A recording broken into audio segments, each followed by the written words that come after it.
We're going to explain the concept of chmod 600 and why it's relevant, even though it's a Linux-Unix command, not directly usable on Windows. 1.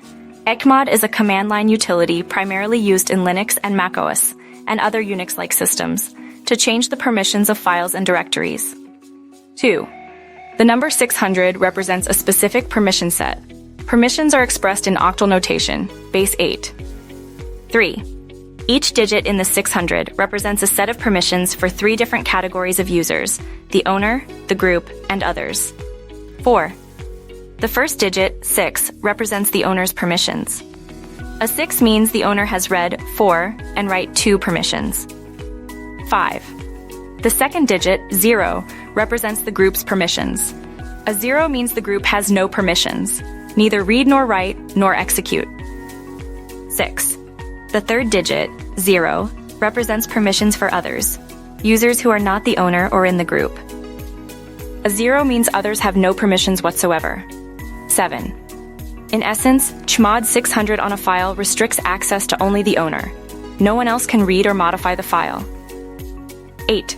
This is frequently used for securing sensitive files like private keys, passwords, or configuration files. 9.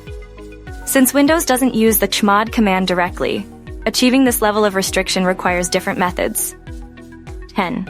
On Windows, you'd use the file system's security settings instead. 11.